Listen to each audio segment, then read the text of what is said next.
¿Qué tal amigos? Buen día, espero que todos se encuentren muy bien. Continuamos con nuestro video número 22 de esta serie de videos de Java desde cero. Vamos a continuar platicando sobre clase, constructor y objeto.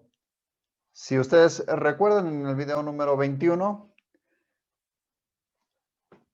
ya creamos un objeto en nuestro NetBeans, creamos un constructor y desde luego la clase que ya teníamos o que ya habíamos creado o hemos venido creando en videos anteriores. Vamos a nuestro IDE y vamos a recordar cada una de estas piezas de código. Bueno, ya estamos en nuestro IDE y vamos a empezar por resaltar nuestro constructor. Habíamos dicho que Java nos genera un constructor por defecto, pero este no es visible para nosotros. Igual lo podemos crear sin ningún problema, no nos genera ningún error. En caso de que no lo tengamos, Java se encargaría de crear uno por defecto y ahorita lo vamos a ver cómo esto funciona.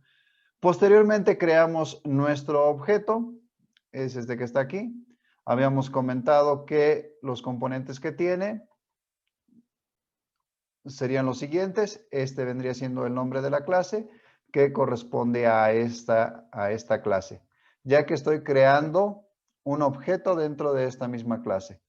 Más adelante vamos a ver cómo podemos crear objetos que conectan a otra clase diferente, pero vendría siendo lo mismo prácticamente.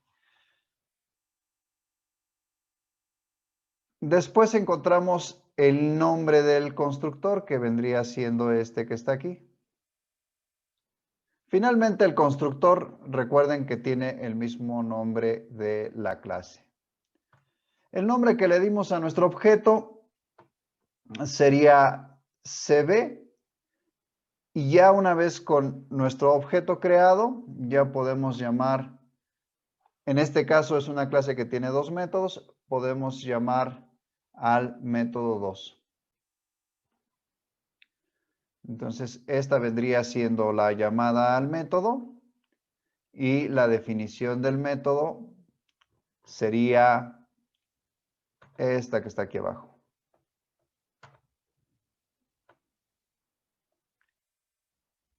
Esta sería la definición de nuestro método. Ahorita por el momento es un método que no tiene ningún proceso, no tiene ninguna instrucción, pero aquí es a donde se especifica la tarea a realizar. Dentro de las llaves es donde nosotros proporcionamos las instrucciones que va a realizar este método. Únicamente tenemos la definición del método y la llamada del método.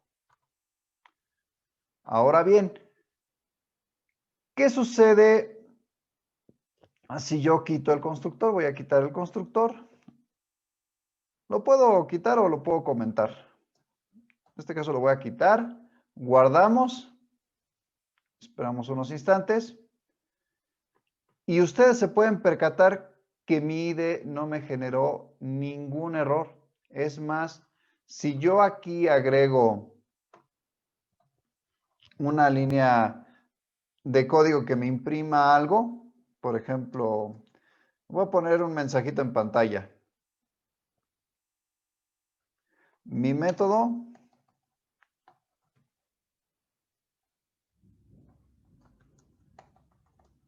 inicio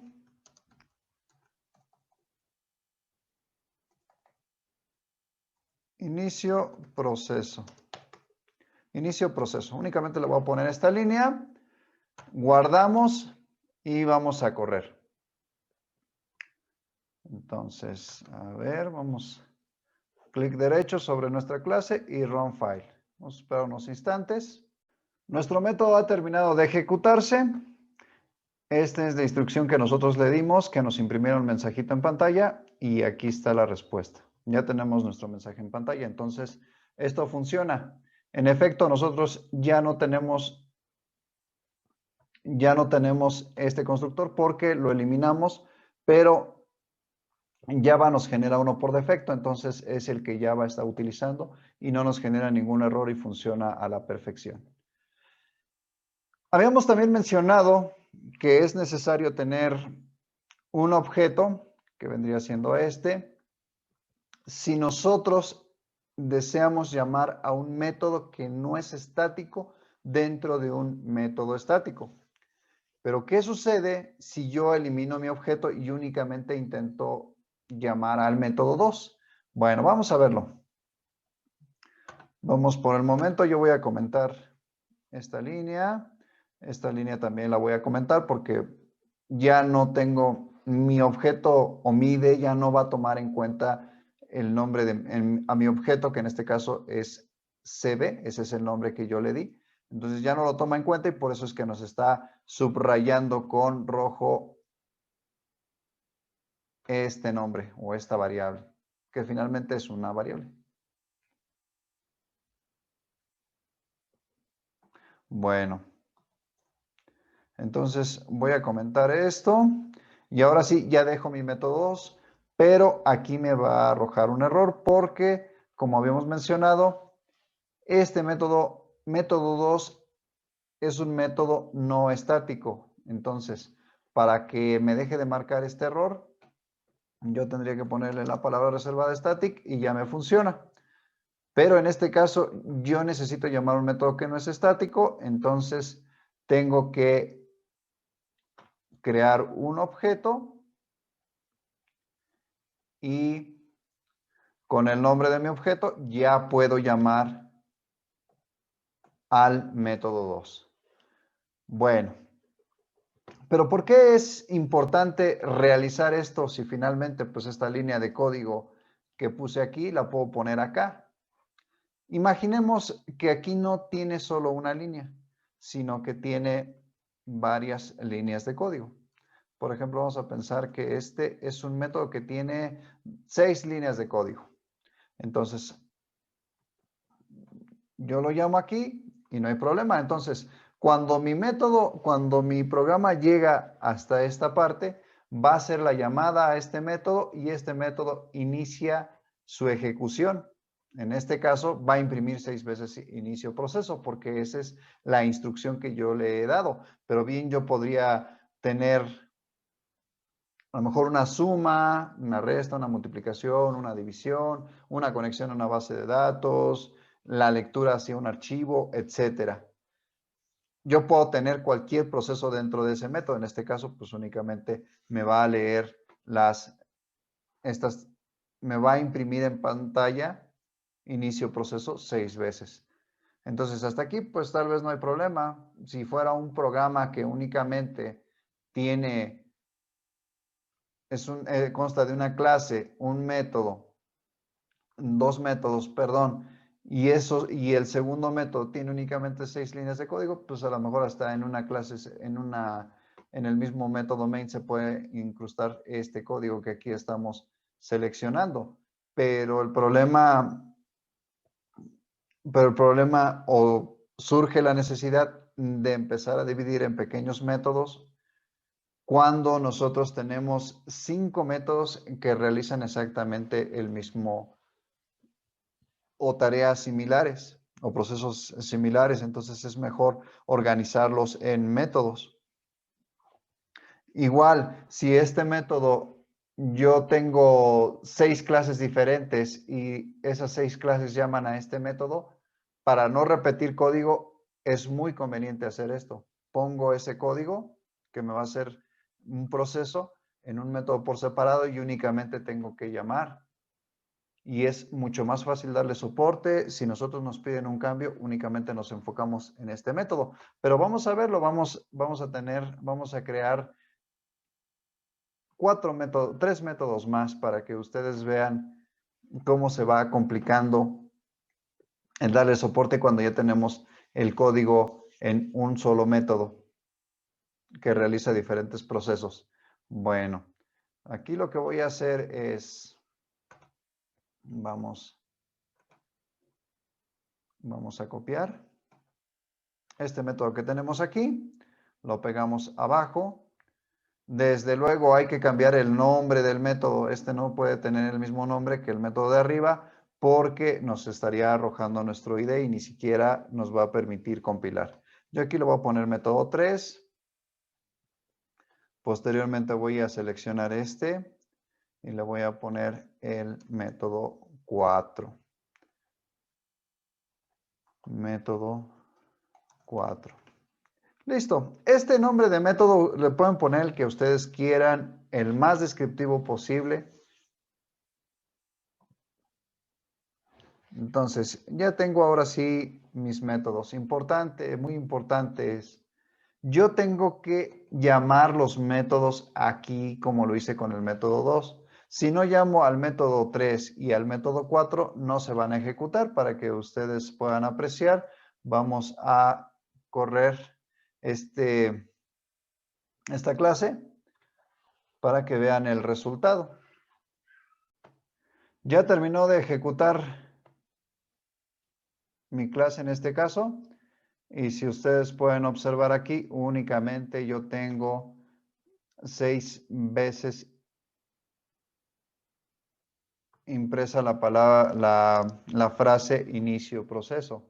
Pero en realidad yo ya tengo 18 porque agregamos 2 métodos más, el 3 y el 4, que también el método 3 contiene 6 líneas más y el método 4 contiene 6 líneas más. Entonces debería de ser 18. Entonces, no me están realizando ningún proceso esos métodos porque no los estoy llamando en el método main. Para que funcionen tengo que llamarlos, si no, pues no me van a realizar ningún proceso. Bueno, vamos a llamarlos. Ya finalmente tenemos aquí nuestro objeto, el nombre de nuestro objeto, que va a ser CB, y vamos a llamar al método 3. Abrimos y cerramos paréntesis. Hubo un pequeñito error. A ver, CB, método 3. Método 3. Posteriormente, bueno, yo nada más voy a copiar y únicamente cambio el nombre para rápido. Y ahora sí, método 4. 4. Ya está mi método 4, guardamos. Nuevamente corremos nuestro archivo. Vamos a esperar unos instantes. Y ahora sí nos debería de aparecer en consola 18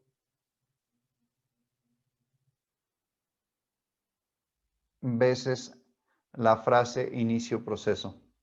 Ya tenemos ahora el resultado en consola. Habíamos comentado que serían 18 líneas las que se nos estarían imprimiendo. A ver, vamos a ver si esto fue cierto. Entonces, como ustedes observan en mi consola, vamos a resaltarlo.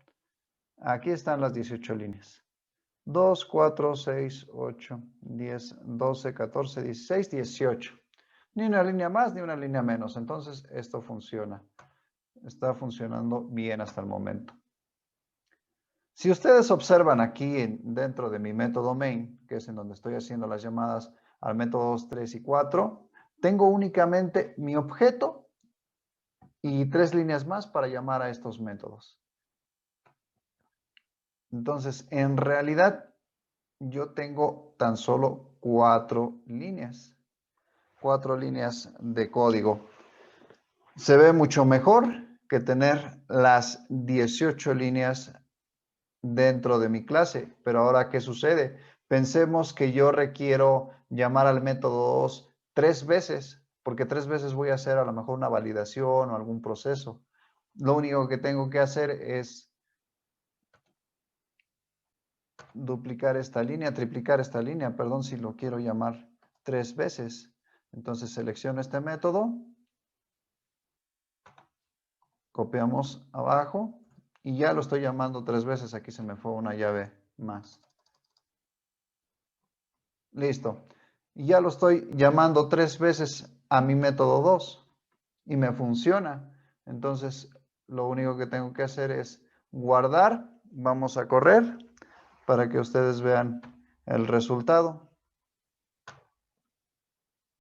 Ya tenemos nuestro resultado en consola. Vamos a hacer la consola más grande para que ustedes vean que todas las líneas de código que nosotros hemos solicitado se nos han impreso.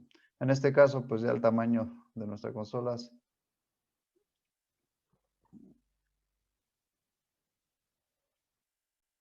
no nos alcanza a visualizar todas las líneas, pero si subimos y bajamos, pues ven que ya todas las líneas de código están, o más bien que que la cantidad de frases que nosotros estamos solicitando están impresas correctamente. Porque mandamos llamar al método 2 3 veces, después tenemos la llamada al método 3 y al método 4.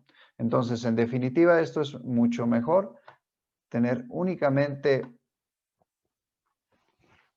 la llamada a los métodos y en otro método aparte tener ya el proceso del método como tal.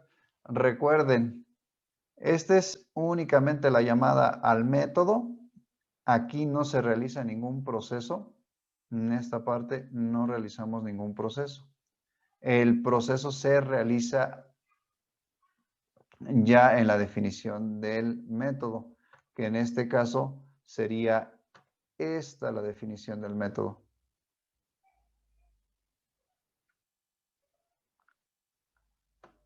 Esta sería la definición del método y aquí es a donde especificamos nosotros la tarea que va a hacer nuestro método. Entonces, esto funciona bastante bien y nos ayuda a tener mejor organizado nuestro código.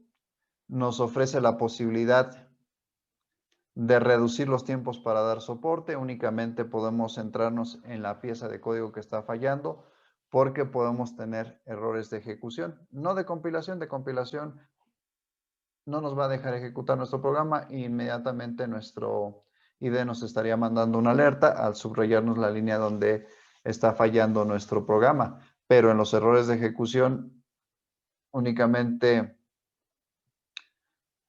saltan cuando nuestro programa ya está en ejecución, no antes. Y para detectarlos, pues muchas veces es mejor tener todo organizado en métodos. Bueno, por el momento dejamos este video hasta aquí. Muchas gracias por acompañarnos. Que Dios los bendiga mucho.